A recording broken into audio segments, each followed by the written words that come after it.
After a season headlined by the absence of Ben Simmons, excitement over the acquisition of James Harden, the subsequent disappointment over his play in the performance alongside the disappointment of Embiid not winning MVP nor being on All-NBA first team, it was certainly a roller coaster of a season for 76ers fans. So now that the roller coaster has ended, what is next for the Philadelphia 76ers?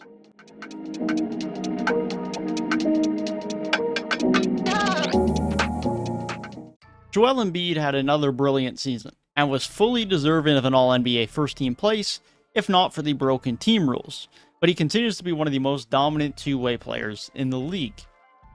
James Harden was rather disappointed in his first half season in Philly. How much of that was due to nagging injuries remains to be seen, but he needs to play much better moving forward, assuming he resigns, for this team to have success. Tyrese Maxi had a great second season in the NBA. He greatly improved his three-point shooting and asserted himself as arguably the third best player on a team with 3 max contract players. Tobias Harris was fine once again. This is essentially what we're expecting from him at this point, but he has not lived up to a max contract, and at this point, he unlikely ever will. Danny Green had another fine year as a starting or bench small forward, but unfortunately finished his season with a significant lower body injury, which could see an end to his NBA career. Matisse Thybulle continues to be good defensively as he was named to the all-defensive second team, but especially in the playoffs, continues to be an absolute zero on offense, making him hard to play consistent regular minutes. Georges Niang was a fine bench piece who provided some very good three-point shooting, and although his defense can be lacking at times, he was a fine bench addition. Shake Milton continued to provide some level of bench scoring and creation, although really struggled with his three-point shooting efficiency. And Furkan Korkmaz is a three-point shooter who forgot how to shoot threes this year. And so if that is not something he can find once again, he is going to be relatively unproductive and ultimately fall out of the league.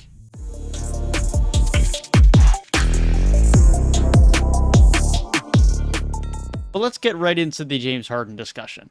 James Harden has a player option for the 2022-23 season, meaning he could very well be an unrestricted free agent in the 2022 offseason. That decision will be made by June 29th. If he does opt in, then he will be a member of the 76ers for at least another season, and this discussion of James Harden will become a problem for the 2023 offseason. But if he opts out, well then that's when things get fun, and that's what we need to talk about here today. Now, what do I think the 76ers will do? I think James Harden will be a member of the Philadelphia 76ers on a max contract for the next 5 years through the 2026-27 season. But given the recent performances of James Harden, especially in the playoffs, you may be very hesitant about giving James Harden a max contract for what will be a significant amount of money over the next 5 years until age 37. But my question to you would be, what other options do the 76ers have? If you had and still have reservations about locking up James Harden to a long-term max contract, that is completely fair. But the 76ers committed to James Harden being a piece of their core moving forward when they traded away Ben Simmons, Seth Curry, Andre Drummond, and 2 first-round picks to get him. They don't necessarily have the option to change their commitment now. That commitment was made at the trade deadline that James Harden is now a part of our future core alongside superstar Joel Embiid. It's too late to back out because otherwise you have traded away Simmons, Curry, Drummond, and 2 future first-round picks for nothing. And yes, the argument could be that Ben Simmons was not going to play for you, but Ben Simmons still represented value that you would get from some other organization had you not traded for Harden. So the excuse that Simmons was not going to play for you, and so it isn't a terrible trade regardless, doesn't really work. So did the 76ers organization have some hesitancy about signing a 32-year-old James Harden who was struggling, who was possibly dealing with a nagging injury, or just not looking in great shape, or is either regressing as a basketball player? Yeah, I'm pretty sure they probably do. I think it would be a little bit concerning if they didn't. If he was just a regular free agent as opposed to someone they traded for at the deadline, they would probably have a lot less interest in signing him to a 4 to 5 year max contract. But because they made the trade, they already committed to having James Harden around. And in turn, I don't see a scenario in which James Harden is not a 76er next season. As far as the rest of free agency goes for the remainder of the roster, the 76ers pretty much have everyone locked up. DeAndre Jordan and Paul Millsap are two reputable names and have had great careers, but it's time for them to leave the NBA as players. They simply are not good enough anymore to play regular, valuable rotational minutes. They were great players in their time, but their time has passed, and Philly should not bring them back. Danny Green is not a free agent. However, he is on a non-guaranteed contract and will unfortunately likely not play all of next season due to a serious lower body injury, meaning that his $10 million contract, alongside some combination of Korkmaz, Niang, Thibault, and their 2022 first-round pick, could be packaged together in an improvement to this roster. A rumored package that has been thrown around in mock trades has been their first-round pick, Danny Green, for Terrence Ross of the Orlando Magic. These types of trades, they would not be significant, but they would get you some level of value that would improve your depth in a situation now where Danny Green is not going to be available to give you that level of depth. The only free agent position the 76ers I would expect will be aggressively targeting outside of the trade of Danny Green is the signing of a backup center. The 76ers, after trading away Andre Drummond, did not have a viable backup center in the playoffs, as Paul Reed is fine, but he's not ideal for the playoffs, and with Andre Drummond being traded away, that role is something that needs to be addressed this offseason.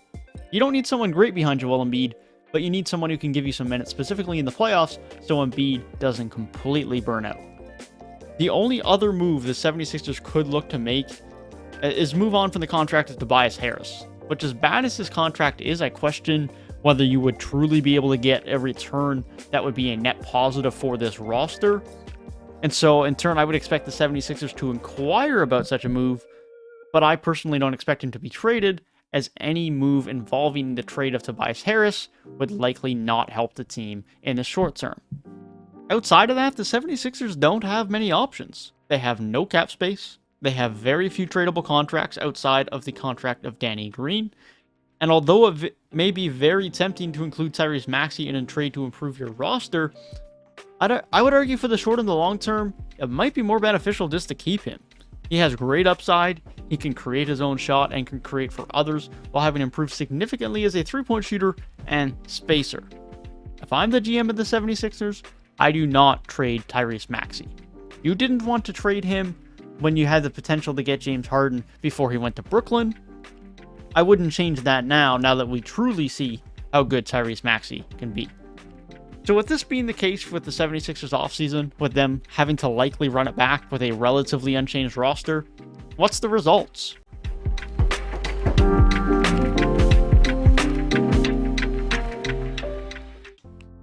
Well, it basically depends on James Harden.